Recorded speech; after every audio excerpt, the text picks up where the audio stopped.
Господи Исусе Христе, Сине Божий, помилуй меня грешного. Najsvetnijeg Duh. Amen. Возлюбени во Христа Бога, братья и сестры, нека ни е честит, гораздиот празник на светото наше православие, да ни биде вечен и да ни биде наша вечна философија на животот според Богочовекот Христос. Денеска Светата Црква ја објави победата над разорната, крајно деструктивната иконоборечка ерес. После цели 4 века борба со аријанството, Светата Црква се соочи со нова борба, со нова опасност, со луѓе кои што не можеа да ја разберат тајната на иконата, како што и денес, за жал, има многу такви меѓу христијаните. Такви се, например, по големиот дел и рече се сите протестанти, кои што сметаат дека светите икони се предмет на наше обоготворување и не обвинуваат дека ние правиме идол од дрвото, од боите, од цртежите. Се она што иконата не е причина за почитување. На големите Васеленски собори, посебно на Седмиот Вселенски собор, бранителите на светите икони ни дадоа до знаење дека иконата никогаш не била и не смее да биде предмет на обожување. Тоа што ние почитуваме, а се наоѓа насликано на иконата, се светите ликови на светителите. Но внимавајте, ние нив не ги обожуваме, туку ги почитуваме. Тимити Кипрос Кинисис, набожен поклон. Со набожен поклон ја укажуваме нашата почит кон нивната светост. Само еден е предмет на нашето обожување.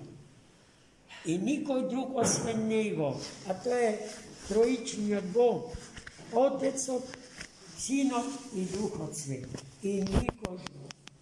И Богородица мајка не е тоа. Таа не е Божица, женски Бог. Таа е обожена од оној кој што има сила и власт да обожи. А тој е оној кого го обожуваме. За него се однесува зборот латрија. Само за него и за никој друг. А внимавајте, во речникот на современиот човек многу често присутен терминот идолатри. Се што е од овој свет опредметено и ограничено од историските рамки на овој свет, од времето и од просторот, не може и не смее да биде предмет на нашите обожување. Поимот обожување многу често сосема погрешно го употребуваме по некоја грда навика. Убаво јадење го обожаваме, убаво дете го обожаваме. Несвесни за тоа што кажуваме. Но za тоа стои сосема друг контекст за нас развили и затоа не се остава простор за лутање. На светите икони се изобразуваат личностите на архетипските личности, кои што се небесни граѓани, жители на небесниот град Ерусалим. Спасени, осветени и реализирани како личности, бидејќи ја постигнале мерата од растот Христов, како што се изразува свети апостол Павле. Еден современ теолог на православната црква со право иконографијата ја нарекува теологија во бој. А еден друг, исто толку со право, за иконата зборува како за прозор низ кој што се гледа во вечност. Секоја икона е окно прозорско или пробиена пречката на воздухот и секоја друга материја која што стои меѓу нас и Бога. Тој простор иконата го разбива, го пробива и ни овозможува гледање во вечност. Православната црква не може да се замисли себе си без светите икони. За светите икони, браќи и сестри, животите ги дае илијадници православни души, меѓу нив најбројни се монасите. А и денеска, кога зборуваме за иконите, не смееме да го заборавиме свети Јован Дамаскин, најголемиот иконопочитувач и бранител на светите икони.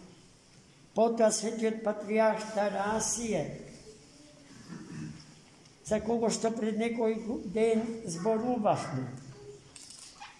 И цела една низа на свети богослови и епископи. Во 843 година на еден собор со кој што председавала светата царица Теодора е постигната конечната победа на иконодулите, иконопочитувачите над иконоборци.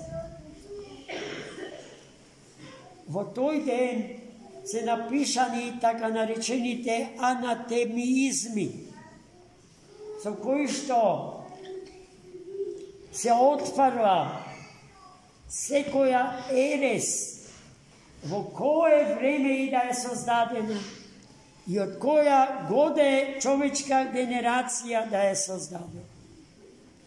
Денеска ке беше најисправно ако ние ги читавме анатемизмите и во нив ги сместевме покрај старите ереси и заблуди човечки и ново настанатите ереси и прелести човечки.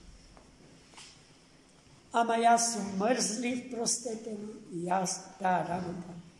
Иако со години назад ветувам дека ќе ја направам, до ден денеска не сум ја направил. Ве молам да ми прости.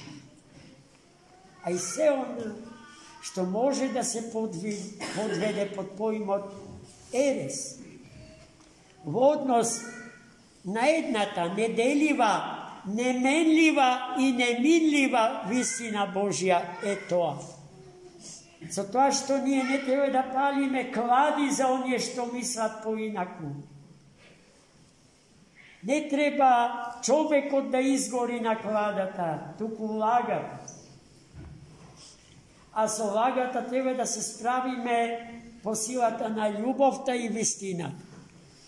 Браќи и сестри, во историјата на христијанската црква, особено во западниот дел, се случувале ужасни грешки по тоа прашање.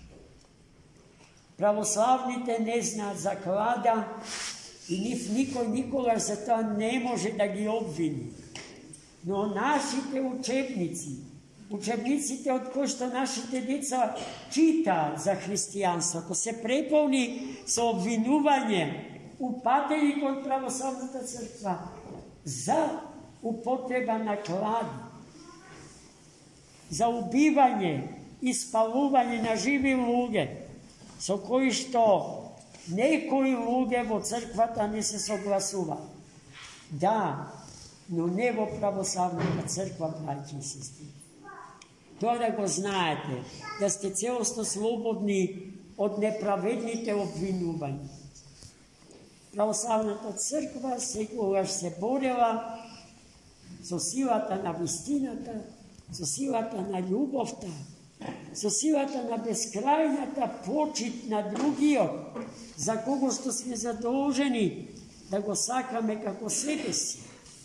Што е тоа што не го сакаме во другиот? Истото она што не го сакаме и во себе си. Гревот, браќи и сестри. Гревот е ерес на сите ереси. Со него треба да се справиме сите. Господ да ни даде сила и да ни биде помошник во нашите неволи. Амин. За многу години.